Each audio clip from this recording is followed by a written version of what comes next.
بسم اللہ الرحمن الرحیم، شکریہ جی۔ میں آپ کو بتا دوں کہ ستمبر میں جب ہماری لانگ مارچ ہوئی تھی تو اس میں تقریباً کی پی کے تقریباً 2000 ورکر پہ ایف آئی آر کاٹی گئی تھی، اور جو نومبر میں ہماری لانگ مارچ ہوئی تھی اس میں تقریباً 5000 لوگوں پہ ایف آئی آر کاٹی گئی تھی، جس میں تقریباً 300-400 دوسرے صوبوں کے ہے، کشمیر کے ہے، بلوچستان کے بھی ہے، پنجاب کے بھی ہے۔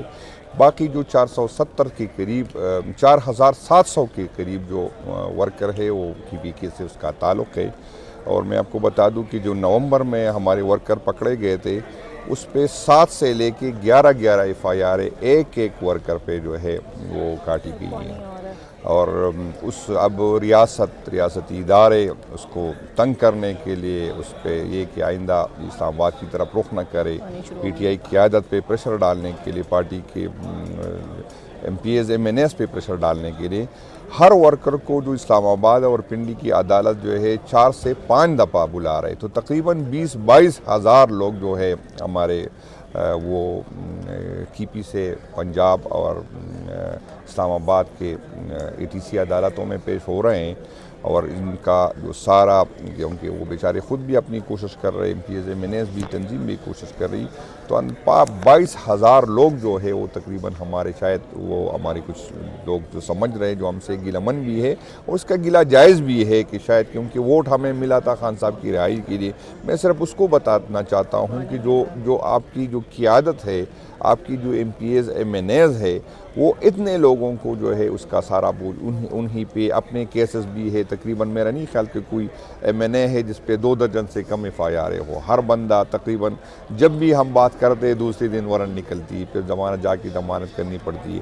ابھی جو ہمارے جو ایسی کوئی بندہ ہے ہی نہیں کہ جو ہر ہفتے جو ہے وہ عدالت میں حاضری نہیں لگاتا، تو گلے صحیح ہے، لیکن کبھی کسی نے یہ نہیں پوچھا کہ وہاں پر جب اڈیالہ میں آپ غیر حاضر تھے تو آپ کہاں تھے؟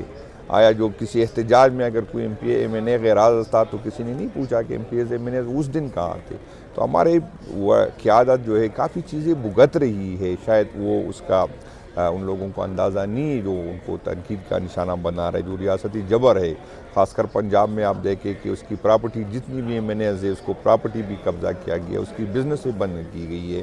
وہ بیچارے ابھی اکثریت تنخواہ پہ گزارا کرتے، وہ اپنے حلقوں میں نہیں جا سکتے، اپنی ایف آئی آر ہے اس کی طرف سے، ریاست کی طرف سے اس کو کافی بڑی آفر تھی۔ اگر آج وہ خان کو چھوڑ دیتے تو اگر اسے دوبارہ یہ ہر ہفتے یہ ثابت کرنا ہے کہ میں خان سے لائل ہوں، یا اس کے بعد بھی اگر اس پہ شک کیا جاتا ہے کہ وہ عدالت ہے، کتنی تیزی سے ہمارے میں نے نائل ہوتے جا رہے، 50-50 60 سال سزائیں اس کو ہوتی ہے، کتنے مشکلات برداشت کرے، اس کے باوجود بھی اس کو تکلیف اس چیز سے ہوگی اگر کوئی اس پہ یہ شک کرے، اگر اس پہ تنقید اس وجہ سے ہو کہ آپ اس کی مشکلات دیکھیں، پھر دیکھیں۔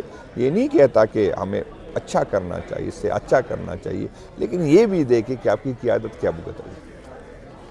جنید صاحب یہ بتائیے گا، تحریک تحفظ آئین کے الائنس سے یہ دوسری قومی کانفرنس ہو رہی ہے، اس سے پہلے بھی ہوئی ہے، کہ حکومت کو کوئی ٹف ٹائم ہے تحریک تحفظ الائنس کا کوئی دے سکتا ہے؟ یہ حکومت کے لیے کوئی مشکل نہیں ہے، جماعتیں آتی ہیں یہاں پر تقریریں کر کے چلی جاتی ہیں، حکومت کہہ رہی کہ ہمیں تو کوئی مسئلہ نہیں، جتنی مرضی ہے کانفرنسیں کر لیں، جتنی مرضی احتجاج کر لیں۔ آپ کو کیا لگتا ہے یہ 2 دن کی کانفرنس کے بعد حکومت کی ٹانگیں کانپنی چاہیے یا نہیں؟ نہیں، پہلے تو یہ میں بتاؤں کہ حکومت کا کوئی رول ہے نہیں، جو ہوتا ہے ہمارے ساتھ، جو ہوتا ہے جو آئین کے ساتھ ہو رہا ہے، وہ بیچارے بے بس ہے، اس کی اپنی کچھ کی کرپشن کی ابھی بھی ہمیں پتہ چلا کہ میرٹھ کی 55% جو ہے شیئر ایک لیڈر نے لی ہے، تو ان بیچاروں کی مجبوری ہے، اس نے کرپشن کی اپنی کرپشن چھپانے کے لیے، اپنے کیسز ختم کرنے کے لیے، تو اس نے حکومت ملی ہے۔ باقی وہ خود بھی بے اختیار لوگ ہیں، سب کو پتہ ہے کہ یہ کون کر رہا ہے، کس طرح کر رہا ہے، تو یہاں پر آپ دیکھیں کہ رائے ہموار کر رہے ہیں، ہم لوگوں کو بتا رہے ہیں کہ آپ کے ساتھ کیا ہو رہا ہے۔ انشاءاللہ تعالیٰ اس کا ہمیں امید ہے کہ ہم پولیٹیکل لوگ ہم یہی کر سکتے، کانفرنس کر سکتے، احتجاج کر سکتے، جلسے جلوس کر سکتے، سوشل میڈیا پہ بات کر سکتے، میڈیا پہ بات کر سکتے، سکتے, تقریر ہی کر سکتے. اب تو گوریلا فورس نہیں ہے. لوگ ہمیں کہتے ہیں کہ آپ کیا حاصل کر رہے ہیں. میں کہتا ہوں کہ خان صاحب کی پاپولیٹی دن بدن بڑھتی جا رہی, سپورٹ بڑھتی جا رہی. یہ آج بھی آپ سن رہے ہیں کہ جو معیشت کی حالات ہے, یہ حکومت یا اس حکومت کو لانے والے یہ پریشر برداشت نہیں کر سکیں گے, کیونکہ جب اس طرح کے حالات ہو, جب سٹیبلٹی نہیں ہوگی, انویسٹمنٹ نہیں آتی. جو آلریڈی لوگوں نے انویسٹمنٹ کی تھی وہ باہر چلی گئی. ہمارے جو یوتھ ہے وہ کوشش کر رہے تھے ملک سے باہر. تو اس حالات میں تو ملک کا سروائیول مشکل ہو رہا ہے. تو یہ ان کی بس کی بات نہیں ہے. آپ جتنی بھی امینڈمنٹ کریں, جتنی بھی ایف آئی آر کریں, جتنی بھی سزائیں دیں, آپ کو جو ہے ایک دن آپ کو عقل آئے گی, آپ کو سمجھ جائے گی, آپ نے پیچھے ہٹنا ہے. یہ ترمیمیں بھی ختم ہو جائیں گی, یہ سزائیں بھی ختم ہو جائیں گی, اور انشاءاللہ تعالیٰ اچھے دن آ جائیں گے. وزیر اعلیٰ سہیل آفریدی صاحب نے کل کہا اسٹریٹ موومنٹ کا آغاز ہو چکا ہے. کل وہ F6 میں کوئٹہ کیفے میں بھی گئے, وہاں لوگوں کے ساتھ سیلفیاں بھی بنوائی. تو یہ KPK سے بعد اسلام آباد میں ہم نے دیکھا ہے کہ کوئی موومنٹ آپ شروع کر رہے ہیں, تو اس کے بعد کیا پنجاب سب سے بڑا ٹف جو ہے, جتنے بھی لوگ یہاں پر آ رہے ہیں وہ یہ کہہ رہے ہیں کہ پنجاب سے اصل لڑائی ہے. پنجاب میں اگر یہ قومی کانفرنس نہیں ہو پاتی, کوئی اسٹریٹ موومنٹ کا آغاز نہیں کرتے, تو پھر ان تحریکوں کو کوئی فائدہ نہیں. پنجاب میں جائیں گے وزیر اعلیٰ سہیل آفریدی صاحب, اور لگتا ہے کہ وہاں پر یہ کمپین کرنے دی جائے گی. نہیں, میں آپ کو یہ بتا دوں کہ سہیل آفریدی صاحب کو جو بھی انشاءاللہ تعالیٰ ٹاسک دیا جائے گا اس کو پورا کرنے کی کوشش کی جائے گی. اس سے پہلے علی امین صاحب کو جو کہا گیا تھا لاہور آنے کی, اسلام آباد آنے کی, پنڈی آنے کی, تو اس نے پوری کی ہے. تو انشاءاللہ تعالیٰ سہیل آفریدی کو جو بھی ٹاسک ملے گا وہ پورا کرے گا ایز اے چیف منسٹر. اور یہ پہلے بھی خان صاحب نے خود سے, علی امین صاحب نہیں نکلے تھے. خان صاحب نے ڈیٹ کا اعلان کیا تھا, جگہ کا اعلان کیا تھا, اور اس کو ذمہ داری دی تھی.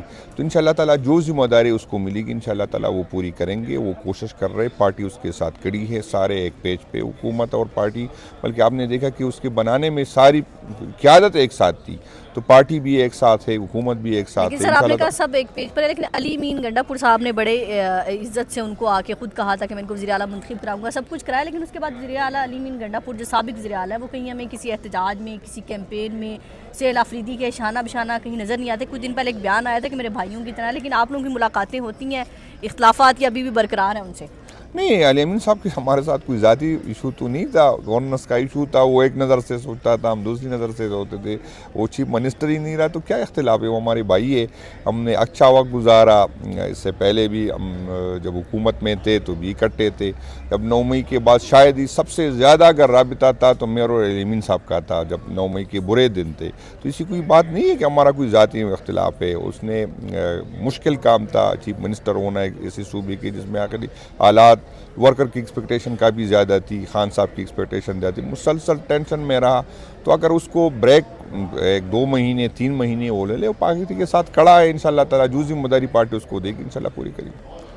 اچھا, یہ کہ اس دوران ایک اور چیز, عمران خان کے ٹویٹر اکاؤنٹ سے صرف ایک شخص یعنی جنرل سید اعظم منیر کا نام لیا جاتا ہے.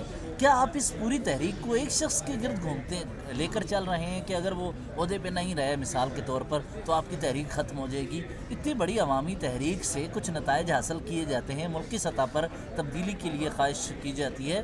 ایک آدمی کو نشانہ بنا کے جس طرح مشرف کو ہٹایا, بعد میں کیا ہوا, نظام تو نہ بدلا. شہباز شریف کو ہٹا دیں گے آپ, حکومت ختم ہو گئی. عمران خان کی حکومت ختم ہوئی, نظام اسی طرح رہے گا. مسئلہ یہ ہے کہ انڈیویجول کیپیسٹی میں اکیلے شخص کے ساتھ لڑائی یا اکیلے شخص کی جانب سے ایک دوسرے کو ذہنی مریض قرار دینا, یہ فرد واحد کے لیے کیوں ہے؟ کیا آپ چاہتے ہیں کہ تھانے دار اپنا ہو, یا نظام کی تبدیلی آپ کے لیے ضروری ہے؟ نہیں, بالکل ہم چاہتے ہیں کہ نظام کی تبدیلی ہو, اور اس نظام کو بگاڑنے میں ہمارا بھی کردار ہے. ہمیں بڑے دل کا مظاہرہ کرنا چاہیے. اگر ہم اپنی غلطیوں کا اصلاح نہیں کریں گے, اپنی غلطیوں کو مانیں گے نہیں, تو میں نے نہیں خیال کہ ہم نے سیکھنا چاہیے جو ہمارے ساتھ ہوا. میں اکثر یہ کہتا ہوں کہ جب ہماری حکومت تھی ہمیں بھی سمجھ نہیں ہو رہی تھی کہ ہم کیا کر رہے, کہاں سے غلطیاں ہو رہی, اور یہ بدقسمتی تھی, اس وجہ سے آج ہم بھگت رہے. تو ہمیں اپنی غلطیوں کا اصلاح کرنا ہے, کہاں پر ہم سے غلطیاں ہوئی, کہاں پہ کسی اور سے غلطیاں ہوگی, اور آگے بڑھنا چاہیے.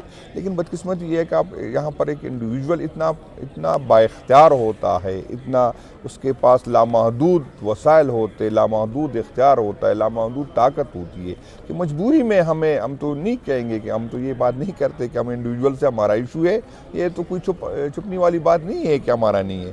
لیکن ایسا ادارے ہم اون کرتے, ادارے کو ہم اون کرتے. ہم چاہتے ہیں کہ فاصلے کم ہوں, ہم چاہتے ہیں کہ ہم اکٹھے بنیں, ہم چاہتے ہیں کہ اداروں کے پیچھے عوام ہو, ہم چاہتے ہیں کہ ایسے حالات نہ ہو, ایسی چیزیں نہ ہو. تو اس میں تو ہمارا رول کم ہے، جو اداروں کی طرف سے آتی ہے، سب کو پتہ ہے کہ خان صاحب آپ مانیں یا نہ مانیں 60-70% لوگ خان صاحب کے جڑے ہیں، یوتھ خان صاحب کے ساتھ جڑا، اب اس کی لیڈر پہ اس طرح کے الزامات لگائیں گے تو اس سے تو ادارے کی خدمت نہیں ہوتی، اس طرح تو ادارہ کمزور ہوگا، کیونکہ اس کے ریئیکشن میں نہیں ہونا چاہیے، لیکن اس کے ریئیکشن میں آپ کیا قیادت پہ اس طرح جس سے لوگ محبت کرتے اس کو برا بھلا کہیں گے تو اس کے بدلے میں یہی ہوگا، تو اس سے فاصلے بڑھیں گے۔ تو ہم بالکل، ہمارا ادارے کے ساتھ کوئی مسئلہ تو نہیں ہے، انڈیویجول کے ساتھ ہے، بالکل ہے، اور ہم چاہتے ہیں کہ یہ فاصلے کم ہوں، ہم چاہتے ہیں کہ ہم اکٹھے آگے بڑھیں۔